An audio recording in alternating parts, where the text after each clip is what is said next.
안녕하십니까. 2019년 11월 27일 최병목의 팩트 시작하겠습니다. 오늘이 11월 27일입니다. 27일 0시를 기해서 선거법이 패스트트랙에 올라있는 선거법이 국회 본회의에 부의가 됐습니다. 부의라는 게 무슨 뜻이냐면 본회의로 넘겨졌다 이런 뜻입니다. 그럼 넘겨지면 지금부터는 선거법에 관한 한 문희상 국회의장이 항상 상정을 할 수가 있습니다. 본회의에 상정해서 표결 선언하면 할 수 있는 겁니다. 지금 0시부터 그렇습니다. 그런데 패스트트랙은 세 가지, 크게 봐서 세 가지가 올라가 있는데 선거법, 공수처법, 검경수사권 조정안 이 세 가지가 올라가 있는데 선거법이 지금 이제 부의가 된 거고요. 12월 3일이 되면 나머지 두 가지도 부의가 됩니다. 그러면 이 세 가지에 관해서 11월 3일 이후에는 문희상 국회의장이 언제든지 상정해서 표결할 수가 있는 겁니다. 이렇게 되면 이제 이른바 자유한국당으로서는 비상사태가 되는 것이죠. 그런데 지금 얼마 안 남았습니다. 12월 3일이면. 근데 이 12월 3일을 얼마 안 남기고서 막상 어찌 보면 느긋해야 할 민주당이 사실은 동분서주하고 있습니다. 왜 그러냐?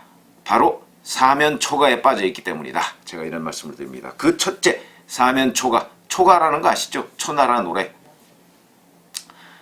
그래서 이제 그 군사들이 초나라 노래를 듣고서 다 고향 생각이 나서 돌아갔다는 거 아닙니까? 지금 민주당이 꼭 그런 처지입니다. 그 첫 번째가 바로 민심의 역풍입니다. 만약에 선거법은 지금까지 단 한 번도 전두환 정부에서도 선거법을 여당 단독으로 또는 여당과 친여 위성 정당들끼리 모여서 처리한 적이 없습니다. 왜냐하면 그렇게 처리했을 경우에 야당의 사활을 건 반대에 부딪히게 되고 그럴 경우에 민심이 극도로 악화될 가능성이 있습니다.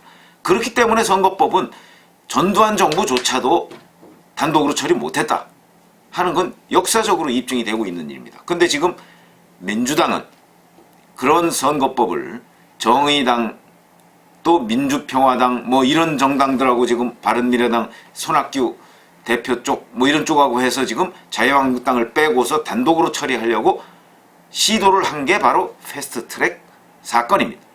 그런데 자신이 없는 거죠. 이제 본회의 상정해서 표결할 시기가 돌아오니까 자, 만약에 이 선거법에 따르면 개정선거법에 따르면 현재 253개인 지역구를 225개로 줄여야 되는데 그러려면은 225개하고 253개는 28개의 지역구를 줄여야 됩니다. 28개의 지역구를 없애려면 아마 한 70개, 60, 70개 정도의 지역구를 이 구역을 조정해야 됩니다. 어마어마한 일입니다. 왜 그러냐면 흔히 여의도에 가면 지역구에 파리만 날아다녀도 신경이 쓰인다. 국회의원들 이렇게 얘기하거든요. 근데 지역구를 조정한다고요? 어느 지역을 이쪽 예를 들어서 갑에서 떼서 을로 붙인다든가 이것이 그 사람의 당락을 결정합니다. 왜 그러냐면 자기한테 유리한 곳이 있는가 하면 불리한 곳이 있거든요. 이걸 뜯어붙이고 어쩌고저쩌고 하는 그 과정에서 나온 얘기가 바로 게리맨더링입니다. 뱀처럼 이렇게 막 지역구가 된다는 외국에도 그런 사례가 있을 정도로 정치학 용어의 게리맨더링이 나옵니다. 그럴 정도로 이 지역구를 뜯어붙이고 없애고 하는 것이 그만큼 민감한 문제인데 28개를 없앤다. 그래서 저는 처음부터 이거는 불가능하다 이렇게 여러 차례 얘기를 했었고요. 만약에 설령 선거법이 국회에서 통과가 된다 할지라도 실제 그러면 28개를 줄이는 협상을 해야 될 거 아니겠습니까? 이 협상 저는 이루어지지 않을 거라고 봅니다. 협상 자체가 왜 그래? 그런데 선거법 뒤에 이 부표가 따라 붙어야 됩니다. 부표라는 게 그 지역구 조정안이거든요. 선거법이 설령 통과가 되더라도 이 지역구 조정이 불발될 가능성이 매우 높다. 이렇게 보는 거죠. 내지는 또 이 지역구 조정 때문에 만약에 225 플러스 75 비례대표 75 이 안을 국회에 상정할 경우에는 부결될 가능성도 없지 않습니다. 지역구 없어지는 국회의원들이 그거 찬성하겠습니까? 이런 문제점 때문에. 그 다음에 민주당이 근데 걱정하는 건 이거보다는 만약에 연동형 비례대표를 도입하면 지역구가 늘고 그래서 이제 정의당이 지역구를 늘리자고 하니까 이걸 도저히 받아들일 수가 없는 거다. 왜 그러냐면 최근의 여론조사 결과를 보면 지역구를 그러니까 국회의원 정수 300명 이상으로 늘리는 그 안에 대해서 국민의 70% 이상이 반대하고 있습니다. 자, 국민의 70% 이상이 반대한다는 것은 제가 맨날 말씀드리죠. 바깥에 나가서 70%다 그러면은 30%는 거의 찾아볼 수가 없습니다. 그 30%는 그냥 의사표시를 안 하는 샤이 계층입니다. 그러니까 70%라고 그러면 밖에 나가서 실제 물어보면 유권자들의 거의 100%가 반대하는 것 같은 그런 느낌을 체감합니다. 그렇기 때문에 70%라는 건 어마어마한 숫자입니다. 그래서 이 민심의 역풍이 강행 처리했을 경우 민주당이 그 여러 이제 뭐 친우호적인 그 여당의 우호적인 정당들하고 같이 힘을 합쳐서 만약에 선거법을 강행 처리했을 경우의 후폭풍 이거에 대해서 지금 민주당 사람 누구도 자신할 수가 없기 때문에 주저하고 있다. 이런 것이고 두 번째 정의당이라는 벽입니다. 원래 이 선거법 문제가 정의당한테 연동형 비례대표제 도입이라는 것을 정의당한테 선물로 주고 정의당은 대신 그 반대급부로서 공수처법은 민주당이 꼭 해야 되겠다고 지금 하는 거니까 이렇게 해서 맞바꾼 그런 법입니다.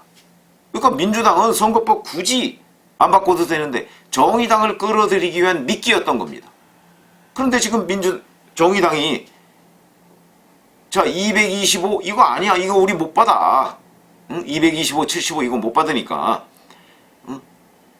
비례대표를 더 늘리든지 뭐 어떻게 방법을 하자 300명에서 330명 360명 심지어는 뭐 400명으로 의원 정수를 늘리자 이런 안까지 나오고 있습니다. 그러니까 이거는 또 민심의 역풍 때문에 못 받아들이고 있는 것이죠. 그런데 정의당을 달래려면 의원 정수를 늘려야 하는데 늘릴 방법은 없고 그러니까 지금 전전긍긍하고 있고 그러다가 준연동형 비례대표제 한다고 하다가 어제부터는 또 일각에서 그럼 차라리 연동형으로 가? 뭐 이런 얘기까지 나옵니다. 원래 이게 패스트트랙 처음에 올랐을 때 연동형 얘기가 나왔다가 연동형이면 좀 심하지. 그래서 준연동형으로 나왔던 겁니다. 연동형 간략하게 설명을 드리면 정당 투표에서 예를 들어서 20%가 나왔다 그러면 300석의 20%를 무조건 확보해 주는 겁니다. 300석의 20%면 60석입니다. 60석을 확보로 하고 만약에 지역구에서 60석이 당선이 안 되면 그 당선 안 된 그 지역구에서 정의당 같은 경우 10석이 당선됐다 그러면 50석을 비례대표로 줘야 됩니다. 말도 안 되는 일이죠 이게. 그렇게 되면 결국은 유권자 입장에서 본다면 자기가 투표한 게 결국 누구를 도와주는 건지도 잘 알지 못하는 상황이 돼버립니다. 왜냐하면 그렇게 되면 또 서독의 경우에서 볼 수 있듯이 독일의 경우에서 볼 수 있듯이 초과 의석이 발생합니다. 그러니까 실질적으로 의원 정수가 360석이다 그러면 실제 투표를 해보면 390석이 될 수도 있고 380석이 될 수도 있습니다. 초과 의석이라는 게 발생합니다. 이거는 정말 국회의원 그렇지 않아도 지금 일 제대로 안 하고 있죠. 거기다가 일을 하더라도 걸핏하면 당론 이러고 있습니다. 아니 그럼 150명 있으면 뭐합니까? 당론 결정하는 사람 한 서너 사람만 있으면 되죠. 당론을 해가지고 나머지는 다 거수기입니다. 그런 거수기 국회의원 100명이 아니라 1000명이 있어도 소용없습니다. 그렇기 때문에 현재 우리의 정치 문화가 바뀌지 않는 한 지금과 같은 국회의원은 늘리는 것은 백해무익하고 오히려 줄여야 한다. 그런데 그 문제를 지금 정의당 때문에 이러지도 저러지도 못하고 있는 게 민주당이다. 이렇게 말씀을 드릴 수가 있습니다. 자, 그 다음에 세 번째. 이게 또 비슷한 얘기인데 연동형이냐 준연동형이냐 어쩌고저쩌고 하는데 여기에는 핵심 포인트가 결국은 의석을 늘릴 수밖에 없는 문제점이 생긴다.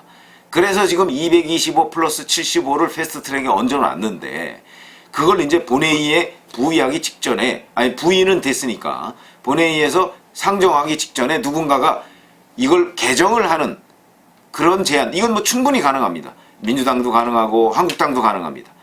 그걸 내놓으면 그걸 놓고 투표를 해야 됩니다. 근데 정의당은 계속해서 의석을 늘리자고 하고 있고 민주당은 의석 늘리는 건 곤란하다고 하고 있고 한국당은 의석을 줄이자고 하고 있습니다. 비례대표 없애고 270석으로 지역구만 270석으로 하자. 그러면 지역구를 17석을 늘려야 되는 것이죠. 지역구 늘리는 건 문제 없습니다. 근데 정의당이 문제는 반대합니다. 여기에 또 정의당 변수가 있고 또 의석 늘리는 데 대한 국민 여론의 부담이 또 있습니다. 이래서 이게 세 번째의 초가가 됩니다. 초나라 노래가 됩니다. 그래서 민주당이 또 결심을 못하고 있으니까 어제 정의당과 협상 일각에서는 또 이 준연동형이 안 되면 연동형으로 갈까? 뭐 어쩌고 말도 안 되는 얘기죠. 처음에 연동형 얘기 나왔다가 지금 연동형으로 갔는데 또 연동형으로 다시 되돌아가자는 것은 지난 2016년 기준으로 따지면 연동형 비례대표제를 했을 경우 민주당도 의석이 줄어들고 한국당도 의석이 줄어드는데 그 줄어드는 의석을 주로 누가 가져가느냐? 정의당이 가져갑니다. 그러니까 지금 연동형 비례대표제, 현행 선거제에서 연동형 비례대표제로 만약에 바꾼다고 하면 민주당에서 한 5석, 한국당에서 한 10석을 뺏어서 정의당에 주는 거하고 똑같습니다. 그걸 한국당이 눈뜨고 당할 수가 있겠습니까? 눈뜨고 당한다고 하면 바보들이죠. 의석 뺏기는 걸 눈앞에서 보면서 그걸 못 막는다고요? 그런 바보들이 어디 있습니까? 못 막으면 정치할 자격이 없습니다. 그 다음에 또 네 번째의 초가가 있습니다. 바로 황교안 자유한국당 대표의 단식입니다. 지금 공수처법 반대, 그 다음에 선거법 반대, 이 두 가지를 내걸고 단식을 하고 있는데, 자, 오늘이 8일째입니다. 그런데 뭐 12월 3일까지 갈 수 있을지는 모르겠습니다만 어찌됐든 간에 제1야당의 대표가 단식을 하고 있는 상황에서 매정하게 본회의에서 밀어붙인다? 쉽지 않은 일입니다. 밀어붙였을 경우에 국민 여론의 역풍, 한국당이 비록 뭐 인기는 별로 없습니다만은, 그리고 단식 이후에도 한국당의 지지율은 계속해서 떨어지고 있습니다만, 그러나 황교안 대표 단식 중에 만약에 날치기를 또 해서 밀어붙인다? 그럴 경우에 이거는 누구도 이 여론을 짐작하기 어렵습니다. 우리가 2004년에 노무현 대통령 탄핵 사태를 맞았죠. 그때 노무현 대통령이 열린우리당이 당선될 수 있으면 내가 무슨 수를 써서라도 당선될 수 있으면 좋겠다라는 선거법 위반, 그런 발언을 해서 그런 발언에 대한 국민적인 비판이 쏟아졌는데 그 문제로 탄핵을 했더니 그 국민적 비판이 당시 한나라당에 몰려왔습니다. 그래서 한나라당이 사면 초과에 빠진 적이 있었습니다. 결국 열린우리당 단독 과반을 만들어준 결과가 됐죠. 지금 황교안 대표 단식이 저는 비슷할 거라고 봅니다. 황교안 대표 단식에 대해서 국민들은 지금 왜 단식해? 라고 하는 것이 아직까지는 다수인데, 그러나 만약에 이 단식하고 있는 와중에 여당이 선거법, 공수처법 날치기 한다, 이럴 경우에 국민 여론이 여전히 황교안 대표의 단식에 대해서 냉소적일까요? 전 그렇지 않을 거라고 봅니다. 그렇기 때문에 여당으로서는, 민주당으로서는 신경 쓰지 않을 수가 없습니다. 그래서 이 문제도 또 네 번째의 초나라 노래가 되고 있다. 그래서 자, 앞으로 시간이 한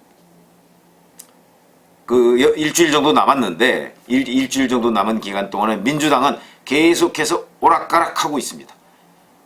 제가 보기에는 민심과 공수처법, 정의당 뭐 이런 사이에서 저울질을 하고 있는 것으로 보이는데, 이렇게 눈치 보다가 개도 구럭도 다 놓칠 가능성이 있는 것이 곧 민주당입니다. 민주당은 하루빨리 이 문제의 본질이 어디 있는가, 그리고 정치의 관행, 이런 것들을 깨지 않고 문제를 해결할 방법이 어디 있는가 하는 데에 대한 고민을 시작해야지, 본인들이 그 되지도 않을 선거법 날치기, 선거법 강행 처리 이런 거 했다가는 민심의 파도에 침몰할 수도 있다. 이런 말씀을 드립니다. 감사합니다.